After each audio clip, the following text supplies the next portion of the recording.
Eu sou o Dr. Douglas Lopes, apresentador do programa Fala Doctor. Quem não tem problema de pressão? Pense nisso, até mesmo porque aqui você pode ter um problema da pressão alterada e no jogo, ou algo assim quando tem uma emoção muito forte. Mas também tem muitos que têm aquela pressão arterial com cronicidade. Então hoje, pessoal, nós vamos falar sobre pressão arterial, diagnóstico e tratamento com a doutora Flávia Crossetti. Seja bem-vindo ao meu programa, aliás, nosso programa Fala Doctor, porque o Doctor está desse lado que vai falar sobre tudo que sabe no seu dia a dia. Então, seja bem-vinda, Flávia. Muito obrigada, Douglas. Vamos falar um pouquinho sobre hipertensão arterial. Às vezes chega lá no consultório um paciente e diz, eu pergunto, tem pressão alta? Ele sabe responder, não tenho. Ou se eu pergunto, você é hipertenso? Não, isso eu não tenho, porque ele não sabe que ser hipertenso é ter a pressão elevada. Mas muita gente não sabe que tem pressão alta, porque não costuma visitar médico, porque não tem sintomas, porque a hipertensão é uma doença crônica e muitas vezes silenciosa, que é aí que mora o perigo, né? Porque o paciente não sente nada e às vezes vai olhar a pressão de uma avó, de uma tia, e aí de repente faz, deixa eu ver esse aparelhinho. Quando vai, coloca, nossa, deu 14/9. E aí, isso é alto ou isso não é? Então, a pressão arterial, hoje em dia, a gente tem alguns estágios para poder classificar o paciente como hipertenso, né? Tem a pressão ótima, que é a pressão abaixo de 12/8, tem a pressão que já é uma pressão normal, que não é uma pressão alta, que é entre 12 e 13 de sistólica, que é a pressão máxima, aquele primeiro valor que aparece no aparelhinho, e a pressão alterada, uma pré-hipertensão, desculpe, é aquela que já está acima de 130 de sistólica, da máxima. Acima de 14, a gente já considera hipertensão estágio 1, e tem mais outros 2 estágios. O parâmetro 12/8. O 12/8 é o bom. O 12 acima, 8 acima, 8 abaixo e também... Isso, o 13/8 a gente considera uma pressão normal, pré-hipertensão depois disso. 14/9 já é hipertensão estágio 1. Então quer dizer que essa pessoa ela já tem que começar a procurar um médico. Isso, na verdade, a pessoa que tem uma pressão de brincadeirinha, quando olha a pressão e vê que está 14/9, já tem que consultar para poder ver se... Porque não pode dar um diagnóstico por uma medição apenas. Claro. Tem que ter pelo menos 2 avaliações dentro de consultório e fora de consultório também. Porque quando às vezes o paciente chega no consultório e vê o médico e já começa a ser examinado, a pressão já sobe. E subir até 20 milímetros de mercúrio, por exemplo, a pressão em casa é 120, chega no consultório 140, a gente não classifica como hipertenso.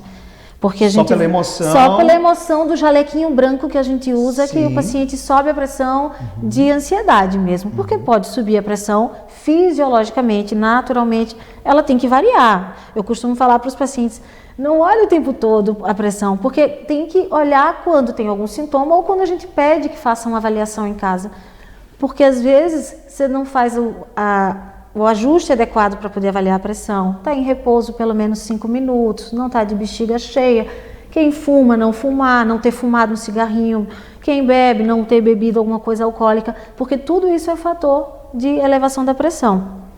Então, a gente considera o paciente com 14/9 que chega no consultório, vamos fazer alguma investigação, fazer alguns exames, avaliar para ver se realmente é uma hipertensão. E nem sempre vai sair com remédio, muitas vezes não sai com remédio. Por quê? Porque tem muita coisa não medicamentosa que a gente pode fazer para o paciente, né? Mudar o estilo de vida. Uma atividade física. Exatamente. Quem é tabagista, parar de fumar. O exercício físico, eu costumo dizer que é o melhor remédio para a pressão. É o melhor remédio para tudo, na verdade. Sim, é o exercício. É mas a atividade física para a pressão e a redução de 1 quilo de peso que a gente perca, se está acima do peso, reduz 1 milímetro de mercúrio, ou seja, reduz a pressão, emagrecer, tá em condições de saúde plena, fazer atividade física traz saúde, bem-estar. Então, assim, a mudança de estilo de vida, os hábitos alimentares, o excesso de sódio. Hoje em dia as pessoas tomam muito refrigerante, comem muito mal, usam, eu costumo dizer que não vem de Deus, usar o ali, sazon, caldo quinó, essas coisinhas. Eu costumo dizer, vamos fazer o tempero caseiro. Às vezes mistura um monte de ervinha com sal, bate no liquidificador e aquilo ali é o seu sal. Não precisa, e é natural. Não é um condimento que se use. Exatamente. E se usa muito, e seja em restaurante, seja em lancheria, Isso. em casa. Eu acredito assim, se as pessoas começarem a se alimentar melhor no dia a dia, de vez em quando, claro que dá para enfiar o pé na jaca, né? Para sair da rotina. De vez em quando comer aqui em Santa Maria o X, de vez em quando comer o churrasco, claro. Mas no dia a dia a gente tem que ter uma alimentação mais balanceada, né? Sabe que com a questão do churrasco, muitos parrilleiros, churrasqueiros, eles diminuíram bastante a colocação da carne, o sal na carne, né? Eu já vejo hoje os assadores, eles colocando bem menos sal do que se colocava antes. Até mesmo porque nós, como gaúchos, tem o charque, e o charque é puro sal. Né? Depois se tira tudo, mas é uma carne que ela fica com o sódio muito grande, com né? certeza. E eu vejo hoje que as carnes, os assados estão com muito menos sal. Isso é positivo.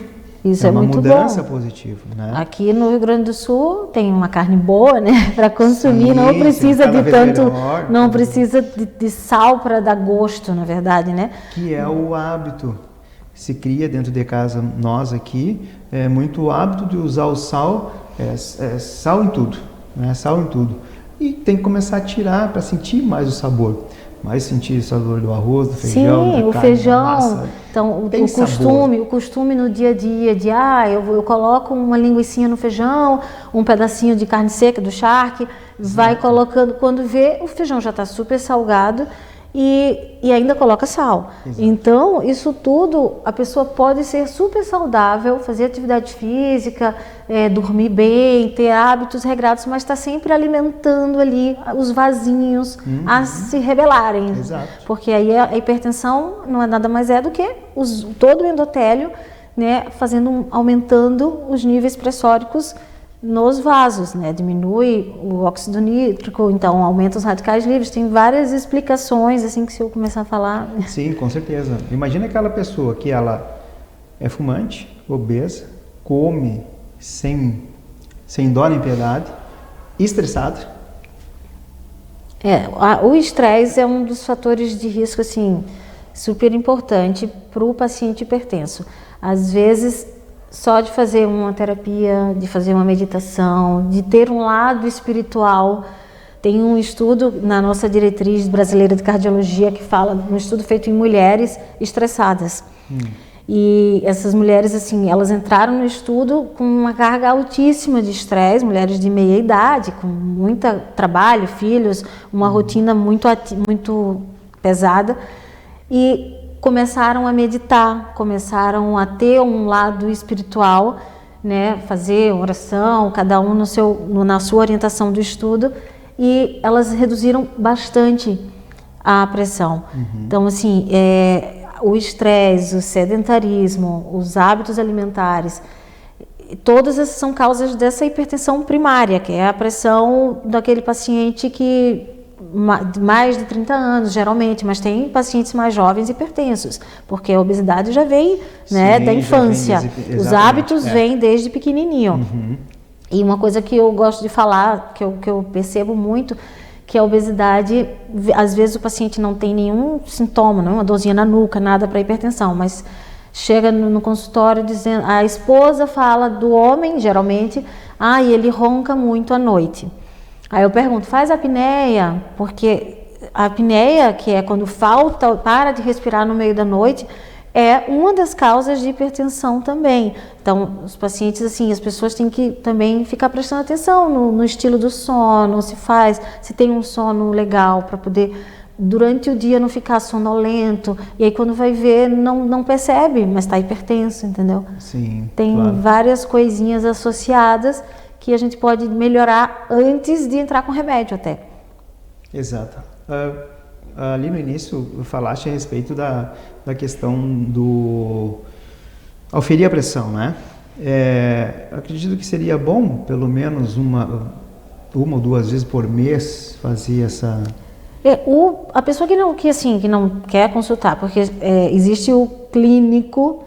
O clínico da mulher é o ginecologista, a ginecologista, Isso, né? Aí a mulher vai na consulta e aí o gineco geralmente, ou o gineco, ele vai lá e afere a pressão.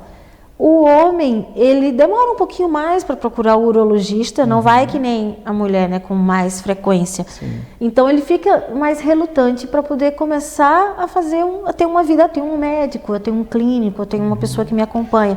Sim. Então é bom que realmente veja, pelo menos, olhou a pressão, está abaixo de 14/9. Uma vez por ano é bom dar uma olhada na pressão, nesse tipo. Agora, a pessoa que já teve, eu bebi um pouquinho mais ontem, e aí no dia seguinte, quando vai verificar a pressão, ela está alta. Então, essa pessoa tem que verificar mais seguido, né? Até ver se tem necessidade, ideal é consultar com o cardiologista. A gente tem como protocolo lá na clínica de auferir pressão. Né?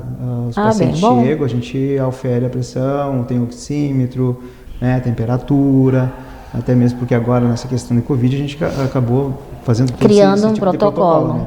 Porém, a questão de auferir a pressão é porque muitas vezes, o medo do branco, né? Ir ao médico ou ir ao dentista, a pessoa ela já tem uma alteração. Já então, sabe que vai se submeter a um procedimento, já fica... Mas a minha pressão é sempre 12/8, mas não sei por que está 14/9. Né? Então já dá aquele salto.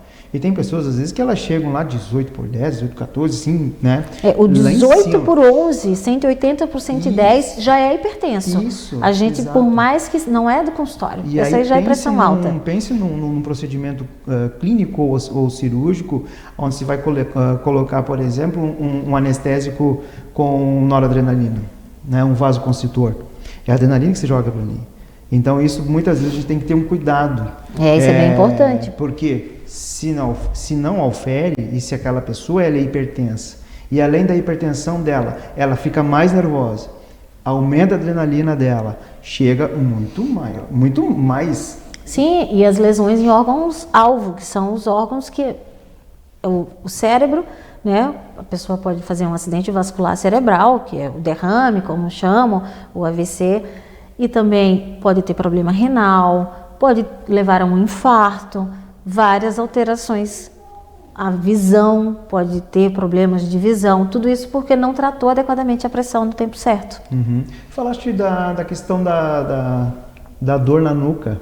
Tem alguns pacientes que conseguem ter esse sintoma, isso para a gente é muito bom, porque o paciente já chega dizendo, eu percebo que eu, de vez em quando eu estou com uma dor na nuca, não sei se é postura ou se é da pressão, algumas vezes é a pressão, porque é um sinal. Entendeu? Então isso já é uma coisa boa. Às vezes tem gente que tem tontura, tem alguns sinais que a gente consegue, né, detectar, mas tem gente que não tem sintoma nenhum, que o primeiro sintoma já é um acidente vascular cerebral ou uma alteração da função renal, já fazendo lesão renal. Você já procurou aí o aparelhinho, né? Eu acho que eu estou sentindo isso, mas não se preocupe. No segundo bloco vai ter mais informações a respeito do diagnóstico e tratamento. Pressão arterial hiper ou não? Até daqui a pouco.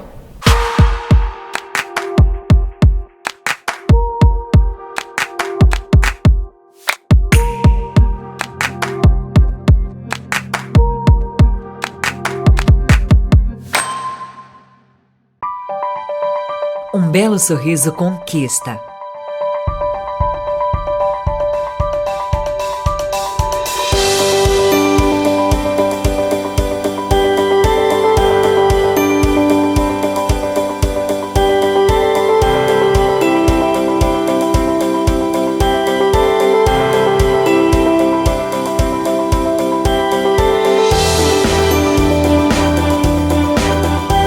Você já conquistou o seu? Clínica Odonto Doctor, presente em todos os momentos da sua vida.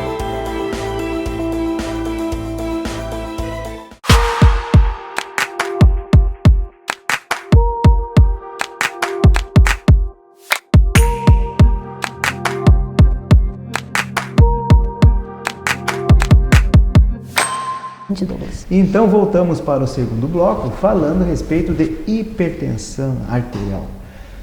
Existem vários modos de diagnosticar, né, se a pessoa tem ou não pressão alta. Exatamente. Né, doutora Flávia? E tem pessoas assim que ela sente tontura, sente dor de cabeça, mal-estar, e pode ser até mesmo a questão de pressão e não fazem nada. Não né? fazem nada. E a questão crônica também, que às vezes um diagnóstico precoce vai ajudar muito, e como falaste, até mesmo na questão da atividade física, da alimentação, da dieta, tirar os hábitos maléficos, né, que se tem, pode ser, ter vamos dizer, uma cura, né? Sim, é que assim... Uma estabilidade. Exatamente. Uma estabilidade. Conviver, é que tratar a pressão vai trazer muito mais benefício do que não tratar. Com certeza. A negação de a gente negar uma doença é prolongar um sofrimento. Então, por que não tratar logo quando tem um diagnóstico?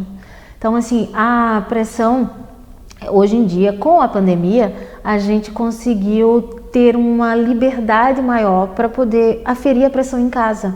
Até na nossa diretriz de cardiologia, tem a automedida, chama AMPA, a automedida da pressão arterial. Aquele paciente que tem aquele aparelhinho de pulso mesmo, não é o ideal. O ideal mesmo é o de braço, o oscilométrico, que é o digital mesmo de braço. Hoje em dia ele é totalmente liberado. A gente só teria que usar o auscultatório, que a gente vai lá e afere a pressão, apertando lá o manguitozinho, aquele no paciente que tem arritmia cardíaca, que a arritmia, a fibrilação atrial, é uma das complicações mais comuns da hipertensão. Mas o aparelhinho pode ser até o de pulso, tem várias marcas legais e com pilhas, porque as pilhas vencem, né? As pilhas atuais, ele consegue dar uma noção pra gente. Então o paciente, eu costumo dar uma planilhazinha para o paciente fazer em casa por 7 dias, que a gente chama de monitorização residencial da pressão arterial. Tem também um método do exame que é o MAPA, que é a monitorização ambulatorial da pressão arterial. O paciente vai para casa com um aparelho, fica 24 horas, a gente consegue ver a pressão de noite do paciente dessa maneira. Na outra maneira que graças à pandemia trouxe algumas vantagens, e essa foi uma das vantagens, que a gente consegue acreditar naquela avaliação residencial, e aquilo é um exame. Eu costumo dizer, olha, isso é um exame, capriche, anote bem direitinho, porque tem que valer a pena o exame em casa para a gente ver se esse paciente tem a pressão acima de 130/80, em determinados, de manhã e de noite, como eu costumo orientar para fazer. A gente já vai avaliar um tratamento não farmacológico, ou seja, sem remédio, mudança do estilo de vida, atividade física, pelo menos 150 minutos por semana. 150 minutos por semana é meia horinha durante 5 dias, entendeu? Então, assim, a gente tem que se colocar como prioridade. Com certeza, né? sem dúvida. E isso muda o desfecho, duro, como a gente chama nos estudos, né? Certo. Que é de morte cardiovascular, de acidente vascular cerebral, que o problema, claro, é um problema, né? Vai se falecer pelo acidente vascular cerebral, mas o grande problema é ficar com sequelas, também, né, Douglas? Isso aí exatamente. é uma coisa muito triste. Qualidade de vida, né? E né, a pessoa não se tem que depender de outra pessoa. Exato. É brabo. Regras, disciplinas, né? Conscientização, como eu sempre digo, a gente tem que ter a palavra prevenção na nossa cabeça, tem que se cuidar, até mesmo porque a idade, ela é danada, né? Não vem sozinha. E outra, ela vem com uma mala de coisa junto, né? Que vem trabalho, vem toda a questão de estresse diário, agora mesmo essa pandemia, quantos acontecimentos aconteceram com a gente, onde a gente teve que ter assim mais firmeza no controle emocional, né? E isso altera muito essa questão da nossa pressão, né? A gente tem que ter um suporte. Seja, é a pressão sobre pressão. Exatamente, tem que ter um pressão suporte. sobre pressão. Tem que estar bem emocionalmente, porque a pressão alta não é só uma doença ali do número. Ela é como se ela é uma medida, entendeu? É só um número, mas ela está lesionando um monte de órgão. Então, não é uma coisa assim, esse valor, eu não vou tratar aquele valor só. Eu vou tratar a doença sistêmica. Exatamente. E sabendo que tem a carga genética, que é inevitável. Se tem pai e mãe com história familiar, os parentes de primeiro grau, eles são, a gente tem que saber disso, que isso é uma carga genética. Idades mais precoces também, né?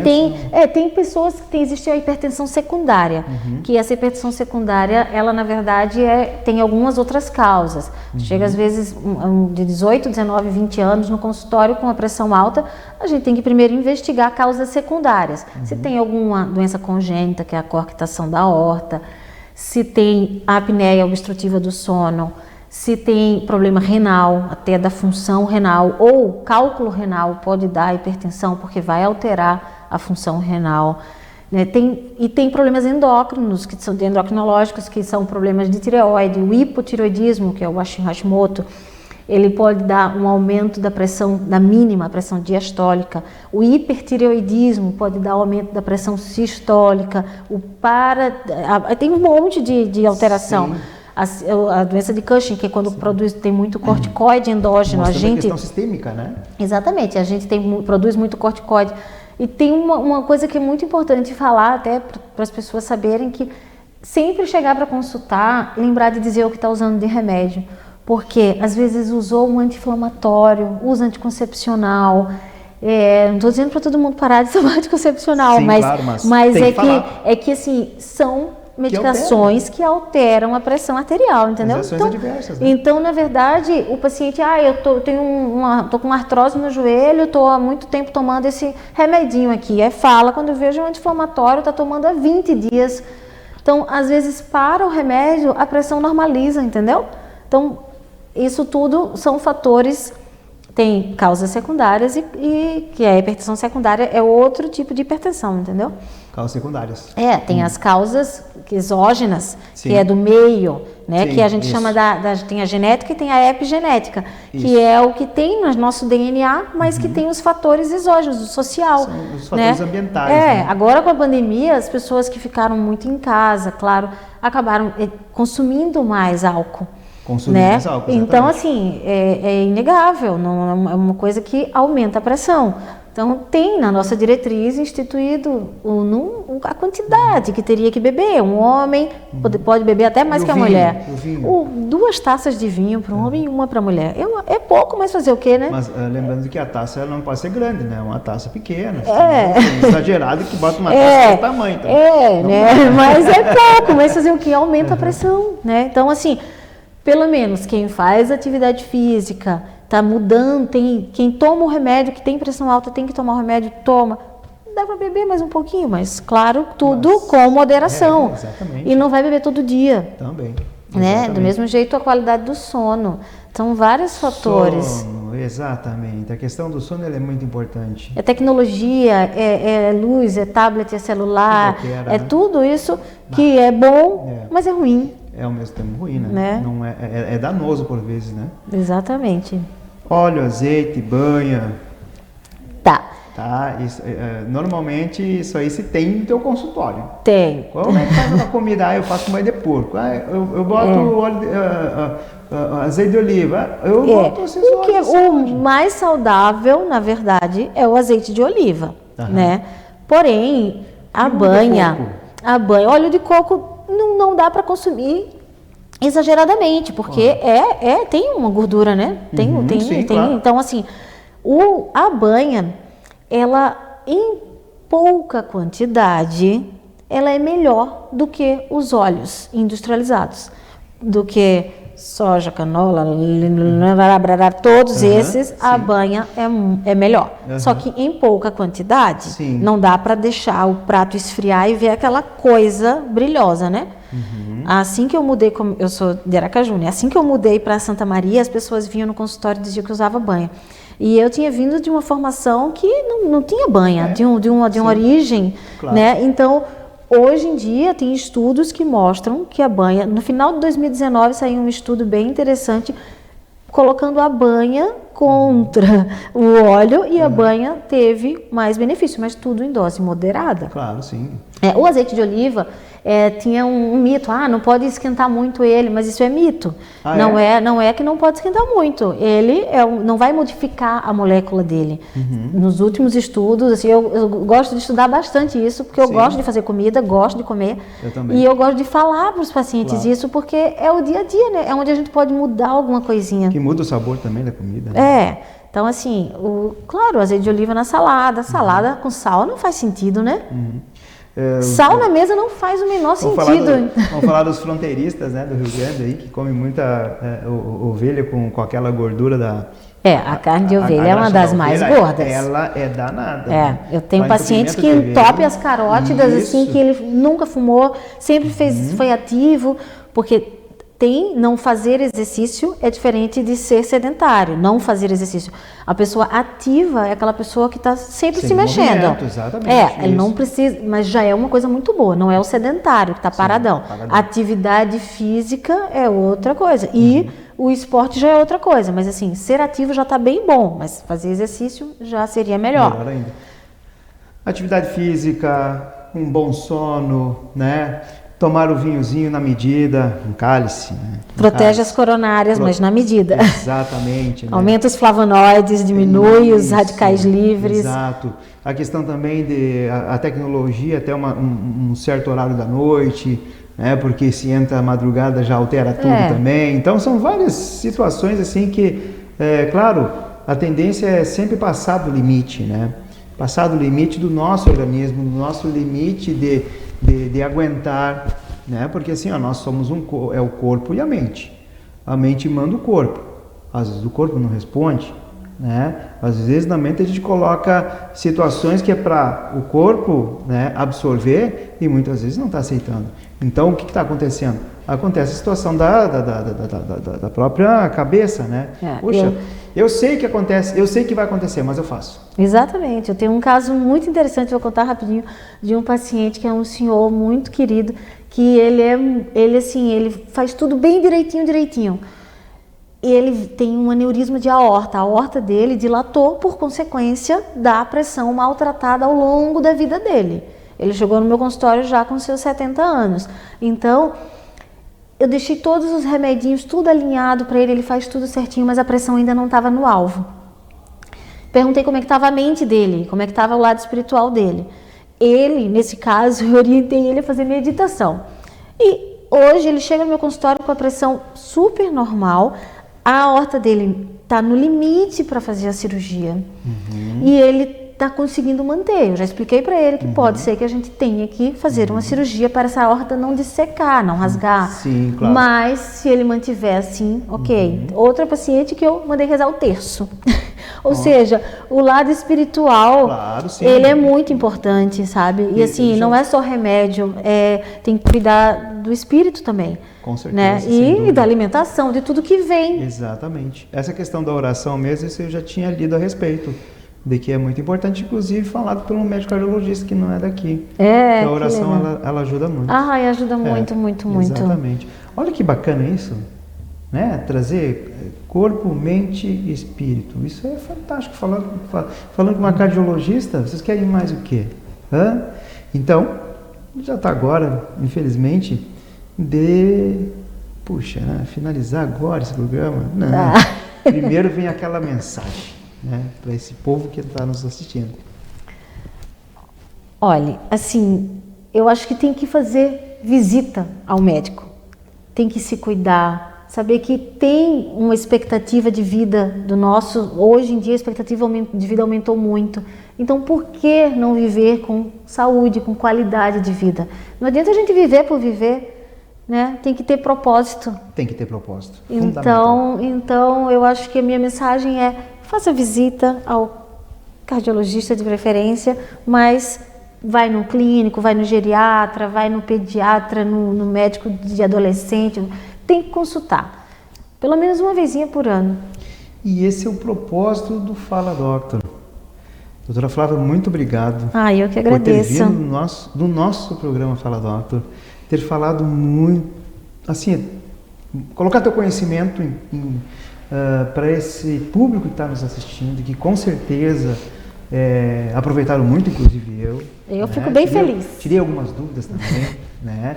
E, puxa, trazê-la aqui, falar sobre algo que é muito importante para a vida, né? E para que se tenha qualidade de vida, é fantástico. Muito obrigado por ter vindo. Obrigada a você. Obrigado a você que está nos assistindo e está acompanhando o programa Fala Doctor. Se alguém não assistiu na televisão, tem nas redes sociais, no Facebook, no YouTube, no Instagram. Olha, o Fala Doctor já rompeu fronteiras. Tem amigos meus que estão me falando nos Estados Unidos que o programa está ótimo, na Europa também. Então, pessoal, é para você.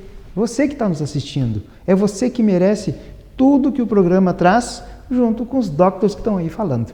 Então, que tenha aquela excelente noite e até a próxima.